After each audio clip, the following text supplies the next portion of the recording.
Welcome back to the channel. We're once again working on our 2019 Sierra Denali 2500 HD. Now last time we got it off the trailer, made it drivable so we could get it on the ground and work on it. Well, now we're going to pull the bed off so that the bodywork gnomes can do their job on the back of the cab. We'll strip the door and the fender so they can straighten out the dents over there, and maybe even pull the bumper off, get that straightened out.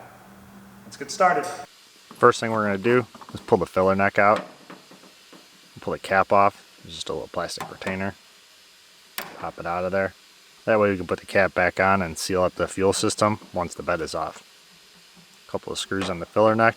Try not to drop them down the filler tube. Because this truck is a little heavy, to turn it upside down and shake it until the bolts fall back out. You can't take that whole bezel off of the bed. Since I'm from the land of corruption and rust, I generally don't do that, because after they've been on the road for about 20 minutes, the J-nuts start to rust, and then when you try to turn them off of there, they just spin inside the plastic and tear it up. So I always take them off the filler neck. Since this truck was from Texas, I probably could have done it either way. So now we can start unbolting our bed. There's 8 bolts in total. 2 of them you get to real easy inside the wheel well on each side. So we'll pull those out first.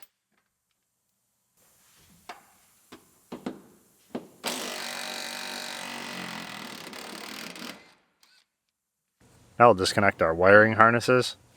There's one for each of the taillights and one for the tailgate and one for the cargo lights in the bed. None of the clips work like they're supposed to. They're full of dirt. So we have to use a pick to disconnect most of them.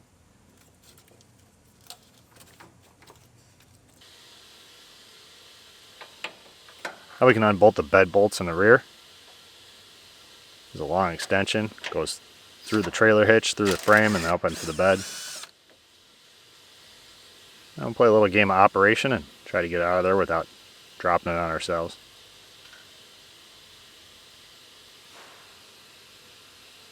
Get the one on the other side.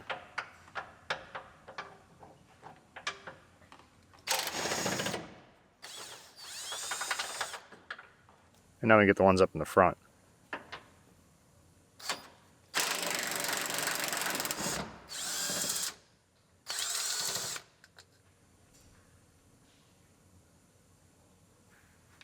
Last one on the front on the driver's side.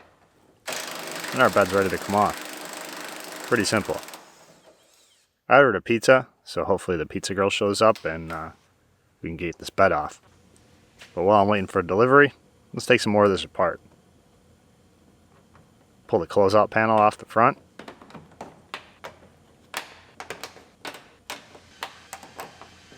Just a bunch of little plastic push pins. Pull the centers up and then pop them out. It appears Mr. Spotty is back. MyAirbags sent him back to me. They weren't able to adjust his attitude. They're still working on my seatbelts though. Pull the closeout panel out. Now we get to all our bolts for the top of the grill. There's 4. Just pop them out of there.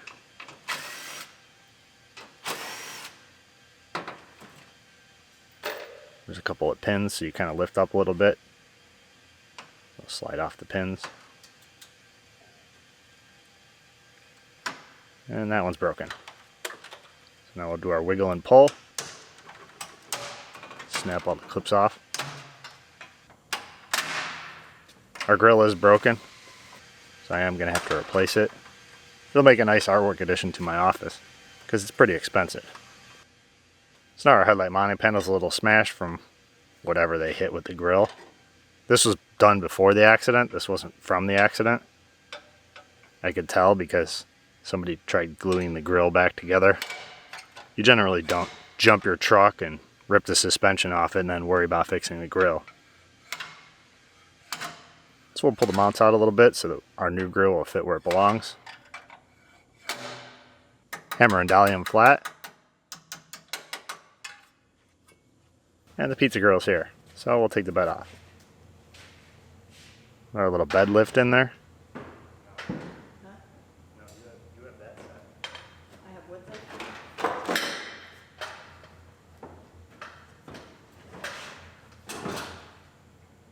Hook it up to our mobile frame rack / forklift / welding table / bed remover. Slide the arms out. There are lights underneath that rail, so we got to make sure we don't smash them. And we got to get it centered just right. We want the bed to go straight up. If it's too far forward, it'll tilt. Or if it's off to one side, it'll tip. Takes a little time to set it up. Once you get it, it makes it pretty easy to take this bed off.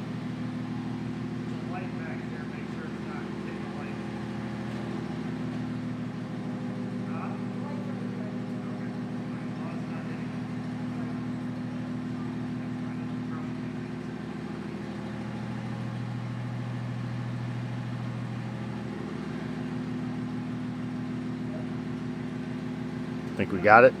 Let's give it a try. So I'll do the heavy lifting. She's just there to make sure it doesn't scratch the cab. If it does, she's instructed to just throw her hands in there because, well, skin and bones heal. Paint doesn't. Priorities.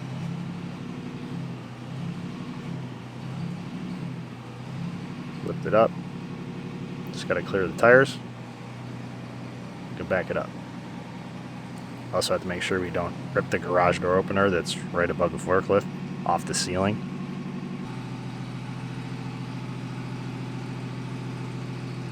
It is sitting pretty level. When you have two people, even if it isn't perfect, a person can lift it, kind of center it. She didn't have to do much work.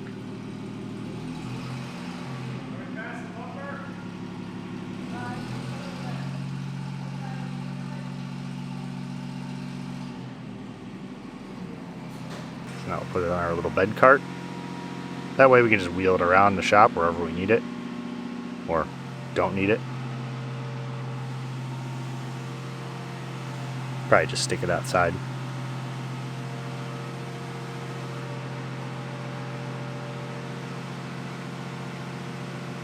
Get it centered under there so it doesn't fall off.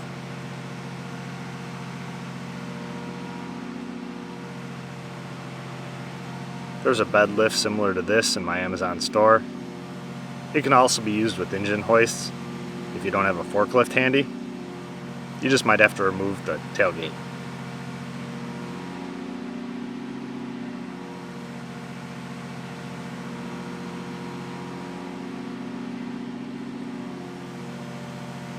And now our forklift has yet another use. It's now become a jungle gym.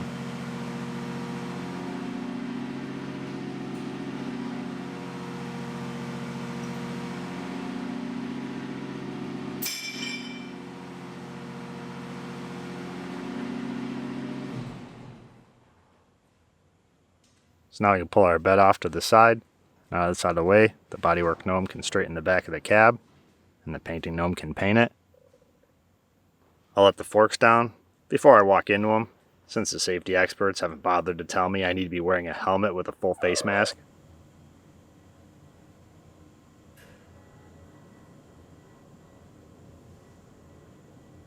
We'll go back to working on the rest of our truck now. So our door is pretty bowed out at the top. I'm the guy that didn't think seat belts were important. So now we're going to use our multi-purpose tool. This is actually that tool I had in my Amazon store for holding tailgates open, so you can work on them. We're going to put it on the latch. We'll latch it in the door. We're going to bend our door back with it.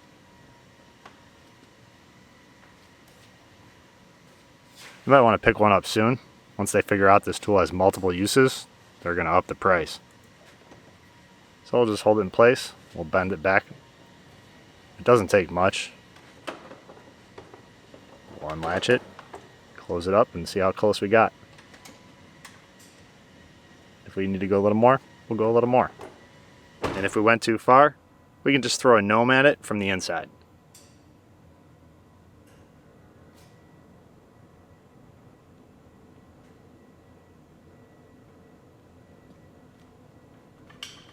Looks pretty good. We're going to go with that.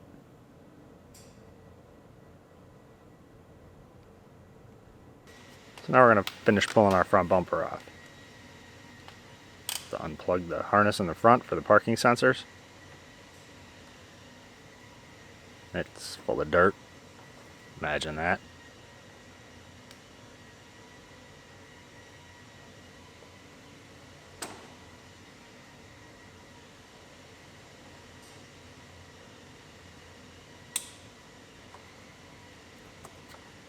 Now we can unbolt the brackets in the back.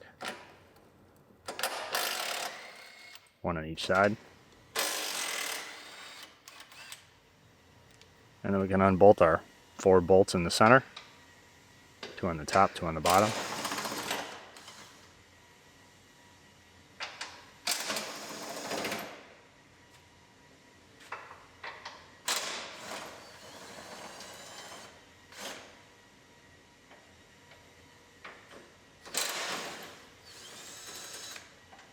And our bumper is ready to come off.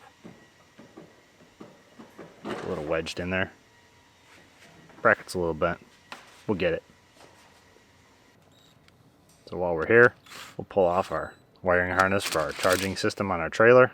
I just left it in there.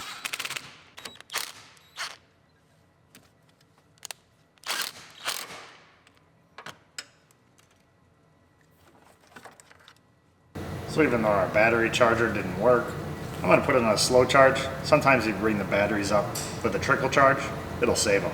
So we'll give that a try before we condemn those batteries. So now we can pull our carpeting out. Wheel liners. Just a bunch of T15 Torx. And I mean a bunch. We really wanted to make sure this wasn't going anywhere. If they had only put so much effort into keeping the suspension attached. We'll pull them all out of there. There's a couple screws that are in the wheel opening molding. We'll get those as well. The wheel liner tucks behind the wheel opening molding. You either have to struggle with it or take the wheel opening molding off. Since we're taking the molding off anyway, makes sense to pull it off.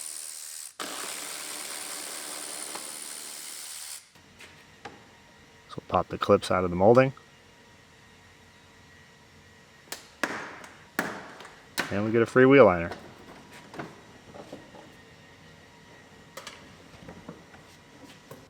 Slide the molding off the last couple clips. And we'll pop those out. A lot easier to get to them this way. Just squeeze the tabs on each side. They pop out. Put those back in the molding so we don't lose them.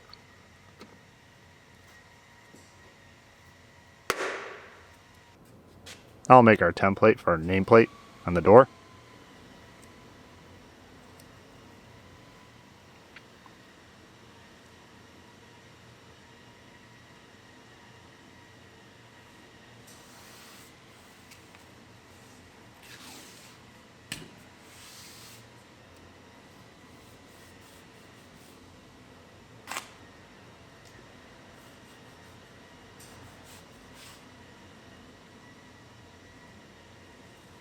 So we'll line up the template with the front of the door. And now we'll mark where all our letters go. Not sure why I'm marking where the front of the D goes. Should have been pretty obvious. So I'll just mark the end of each letter. That'll give me my spacing in between each one.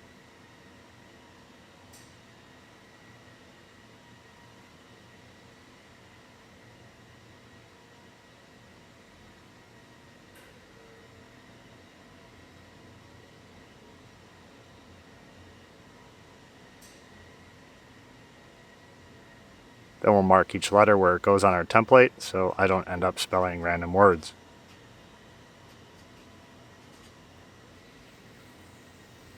Now we'll peel off our template. Got to be careful not to stretch it too much.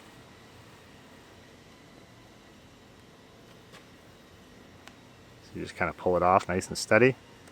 Then we'll stick it to one of the windows inside the truck. Either the sunroof, it's the only one that's not tinted. So now we can pull all the letters off. Just pop them out of there.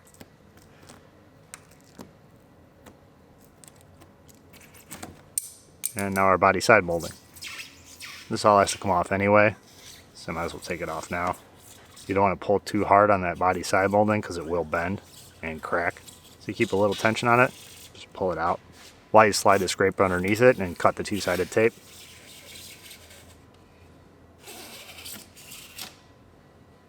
And since we have to straighten the back of the cab, we have to pull off this little piece of plastic. It keeps the rubber part that seals the opening on the bed from rubbing through the paint on the back of the cab. That's its only purpose in life. We'll pull the filler off underneath the headlight on the passenger side. The plastic on the bottom of this filler is scraped up from where the bumper hit it, so we're going to end up replacing this filler. But I need to take it out of the way because they need to do body work right there. So I'll pull our little hood gasket off the top. Now you can see all the bolts for the headlight, so we can unbolt that.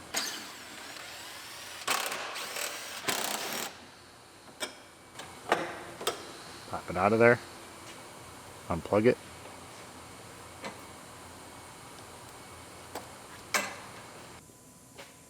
I'll pull our belt molding off.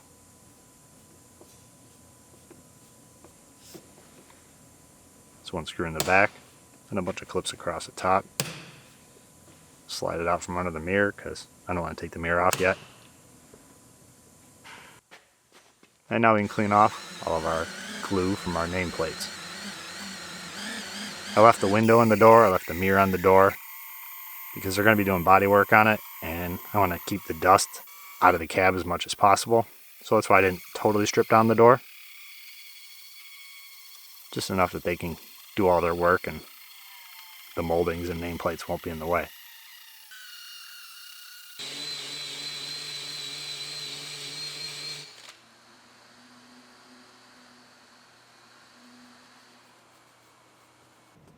Now we're going to remove our windshield wipers.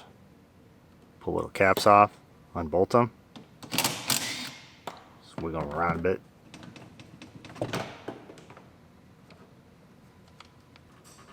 Pop this cap off and launch it across the shop. Unbolt that wiper. This one we need to use the wiper arm removal tool. There we go. Pull the antenna off. And we'll pull this little filler off at the end of the cowl screen. Just clips into the fender and the cowl screen. Pull the one off the driver's side.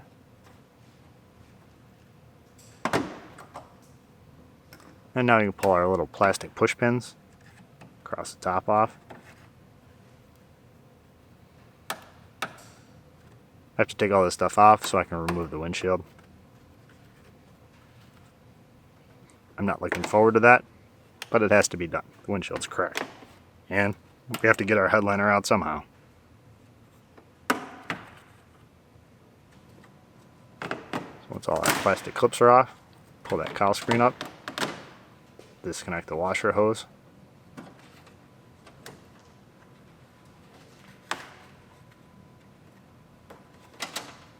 Pull that cowl screen out of there. Now it's time to do a little framework. That bumper bracket was pushed back a little bit, so we're going to straighten it out. If you notice the big welder in the background, well, in case you were wondering how far that welded knuckle was going to go, it went off the trailer, into the shop, out of the shop, and that was as far as it went. I had to weld it back together. So I did. Hopefully it makes it the rest of the repair.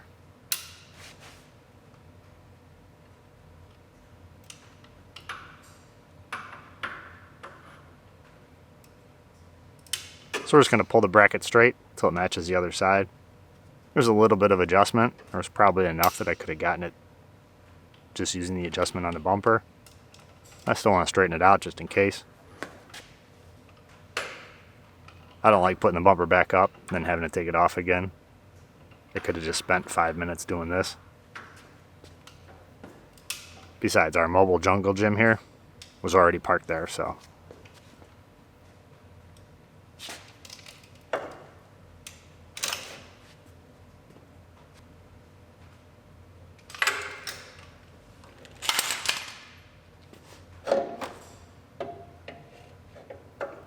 I was going to pull the bottom, but we'll take a look at it, see how close it looks to the other side.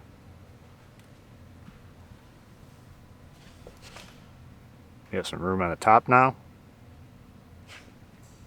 Looks just like this side.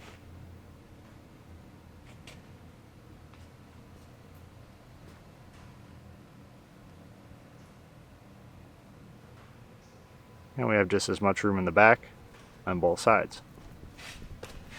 So we should be good to go. Be able to get that bumper to fit right. Now we'll glue this rubber strip back on the bottom of our cowl screen. It's not really there to seal out anything. It just keeps it from rattling. So I just put some rubber cement on there. Stuck it back down on there.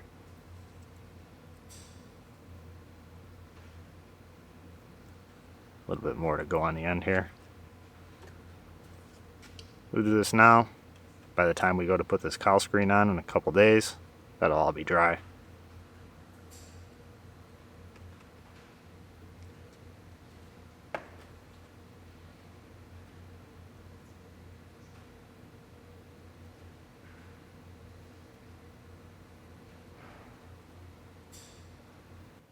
Now we can start pulling off our A-pillar trim inside the truck.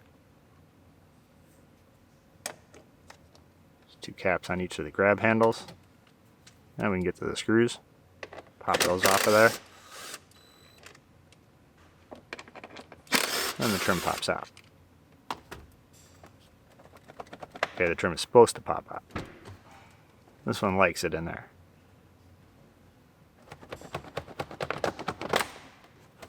So, a little more violent wiggle and pull, and it comes off. Do the same thing on the passenger side. Pop the caps off, pull the screws out. This side was a little more cooperative.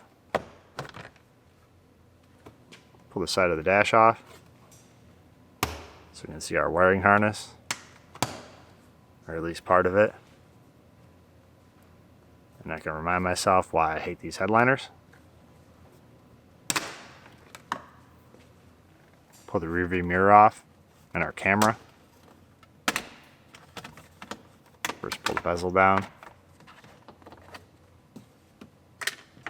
Pull the screw off in the bottom of the mirror and slide it up. And unplug it. We'll just pop our camera and bracket and everything off of there. I want to make sure I really can clear these codes. If I can't, it's a little too late. I'll have to send the module separately.